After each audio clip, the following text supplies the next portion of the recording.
రాజశేఖర్ రెడ్డి గారి సంక్షేమ పాలనకు జగనన్న పాలనకు నక్కకు నాగలోకానికి ఉన్నంత తేడా ఉంది. రాజశేఖర్ రెడ్డి గారి సంక్షేమ పాలనలో 50 లక్షల మంది పేద విద్యార్థులకు గొప్ప చదువులు చదవాలి అని ఫీజు రీయింబర్స్మెంట్ పెట్టాడు. రాజశేఖర్ రెడ్డి గారు ఆ రోజు చెప్పిన మాట, మీరు ఏది కావాలంటే అది చదువుకోండి, మీరు డాక్టర్ అవుతారా, మీరు ఇంజనీర్ అవుతారా, మీరు ఎంబీఏ చేస్తారా, మీరు ఎంసీఏ చేస్తారా, మీరు ఏది కావాలంటే అది చదువుకోండి, ప్రభుత్వమే ఉచితంగా చదివిస్తుంది అన్నాడు రాజశేఖర్ రెడ్డి గారు. అలా ఎంతమంది బిడ్డలు డాక్టర్లు అయ్యారు, ఇంజనీర్లు అయ్యారు, ఎంబీఏలు ఎంసీఏలు ఎంతమంది చేశారు. ఈరోజు లక్షణంగా ఉద్యోగాలు చేసుకుంటున్నారు. ఇప్పుడుందా పరిస్థితి? 19 లక్షల మంది బిడ్డలు ఉద్యోగాలు వస్తాయి అని ఎదురు చూస్తూనే ఉన్నారు. జాబ్ క్యాలెండర్ లేదు, జాబ్ నోటిఫికేషన్ లేదు, ఉద్యోగాల భర్తీ లేదు. 30,000 టీచర్ ఉద్యోగాలు ఖాళీగా ఉన్నాయి. డిఎస్సి ఎప్పుడేస్తారా అని 6 లక్షల మంది విద్యార్థులు ఎదురు చూస్తూనే ఉన్నారు. 6 లక్షల మంది పరీక్షలకు తయారీ చేసుకుంటూనే ఉన్నారు. కానీ ఒక్కసారి కూడా వేసిన పాపాన పోలేదు.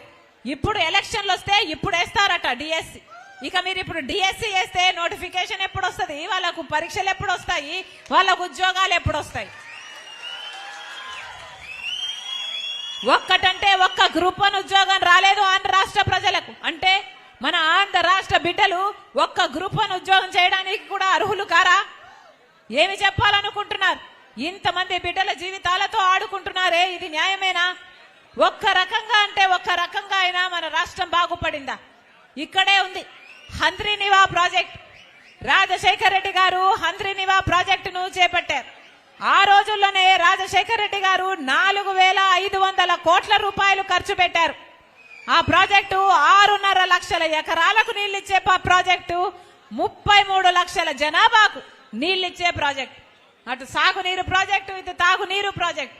కానీ ఈ రోజుటికి రాజశేఖర్ రెడ్డి గారు 90% పనులు పూర్తి చేసి వెళ్లిపోతే 10% పనులు పూర్తి చేయకుండా చేత కాలేదు అటు చంద్రబాబు గారికైనా ఇటు జగనన్న గారికైనా. చంద్రబాబు గారు ముఖ్యమంత్రిగా ఉంటే జగనన్న గారు జలదీక్షలు చేశారు. ప్రాజెక్టులు ఎందుకు కట్టడం లేదు, రాజశేఖర్ రెడ్డి గారు ప్రాజెక్టులను ఎందుకు కట్టడం లేదు అని అడిగారు. 10% పనులు మీకు చేయడం వీలు కాలేదా అని అడిగిన జగనన్న గారు ఇప్పటికి 5 సంవత్సరాలు అయింది ముఖ్యమంత్రి అయ్యి, హంద్రీనివా ప్రాజెక్టు రాజశేఖర్ రెడ్డి గారు ఏ 90% పనులు చేశాడో అక్కడే ఆగింది తప్ప మళ్ళీ జగనన్న గారు ఆ మిగిలిన 10% పనులు కూడా చేయత కాలేదు. మరి ఇదా రాజశేఖర్ రెడ్డి గారి సంక్షేమ పాలన? ఎకరాకి నీళ్లు ఇవ్వాలనుకున్నాడు రాజశేఖర్ రెడ్డి గారు. గాలేరు నగరి ప్రాజెక్టు కూడా రాజశేఖర్ రెడ్డి గారు 50% పనులు చేసిపోతే ఆ మిగిలిన 50% పనులు చేయడం కూడా చేతగాలేదు అటు టీడీపీకైనా ఇటు వైసీపీకైనా. మరి ఏం చేతనైంది? మరి ఎవరిని ఆదుకున్నారు? అప్పులు మాత్రం 8 లక్షల కోట్ల అప్పు చేశారు. ఈ రోజు మన రాష్ట్రంలో అప్పులు తప్ప ఏం మిగిలే? దేంట్లో చెందామా అభివృద్ధి? ఒక్క రకంగానైనా బాగుపడ్డామా? ఏమన్నా అభివృద్ధి చెందిందా?